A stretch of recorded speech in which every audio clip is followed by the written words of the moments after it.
Kenapa ya orang-orang yang paling kita kejar itu justru yang paling susah digapai? Yang kalau kita udah hampir dapat, dia malah ngilang kayak hantu. Jual mahal, bukan bos. Ini soal psikologi yang lagi viral banget di Gen Z, dan mungkin dialami sama lo atau gebetan lo. Gaya keterikatan avoidant. Lo pasti pernah ketemu tipe ini. Di awal, dia manis banget, perhatian bikin lo terbang. Tapi, begitu hubungan mulai serius, dia mendadak pasang tembok. Balas chatnya jadi dingin, atau bahkan ghosting tanpa jejak. Lo bingung, salah gue apa? Padahal ini bukan tentang lo. Ini tentang cara kerja otak dia yang sudah terprogram untuk menarik diri, bahkan saat mereka sebenarnya mau dekat. Selamat datang di Fakta First, dan hari ini kita bakal bongkar kenapa si avoidant ini selalu kabur dari kedekatan. Poin 1. Gaya keterikatan avoidant. Bukan jual mahal, tapi alarm bahaya. Coba deh kita ke warung kopi dulu, biar gampang. Dalam psikologi, khususnya teori keterikatan yang digagas sama John Bowlby, hubungan kita dengan orang lain itu punya 3 rasa dasar. Aman, cemas, dan menghindar. Si secure ini kayak pesan kopi panas. Dia tahu kopinya bakal datang, dia nikmatin, dan dia santai aja. Dia nyaman sama kedekatan, nyaman sama jarak. Si anxious ini kayak yang dari tadi ngeliatin bapak-bapak di balik meja kopi. Nanya melulu, udah jadi belum kopi gue? Kok lama? Jangan-jangan bapaknya lupa. Nah, si avoidant ini lain lagi. Dia pesan kopi, tapi dia malah duduk di pojokan paling jauh. Begitu kopinya diantar, dia malah masang muka jutek. Dia menikmati kopinya sendiri. Kalau lo coba deketin dia langsung kayak masang alarm bahaya. Kenapa? Karena di mata si avoidant, kedekatan yang terlalu intens itu bukan kenyamanan, tapi ancaman terhadap kebebasan dan kemandirian mereka. Jual mahal itu beda.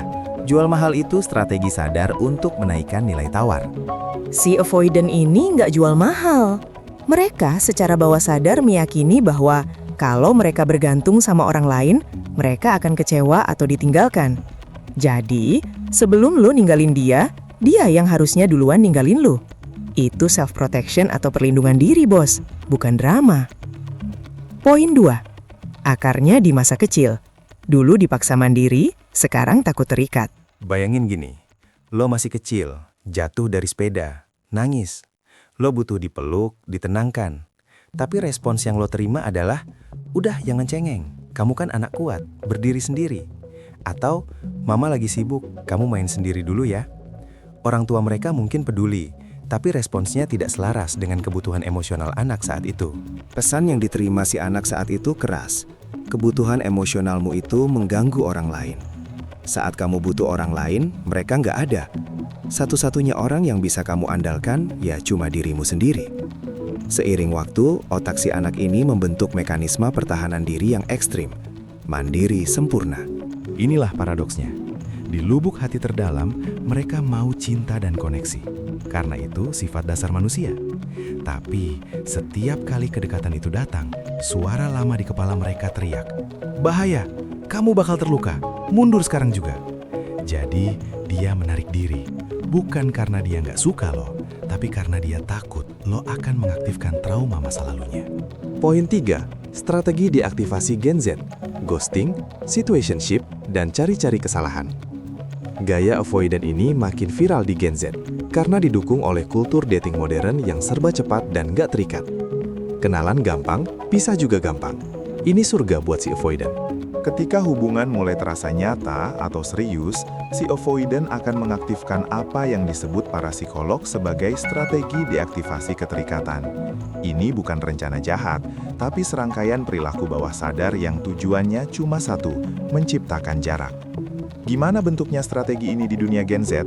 Tiba-tiba jadi kritikus, prioritas palsu, nostalgia mantan, situationship, and ghosting.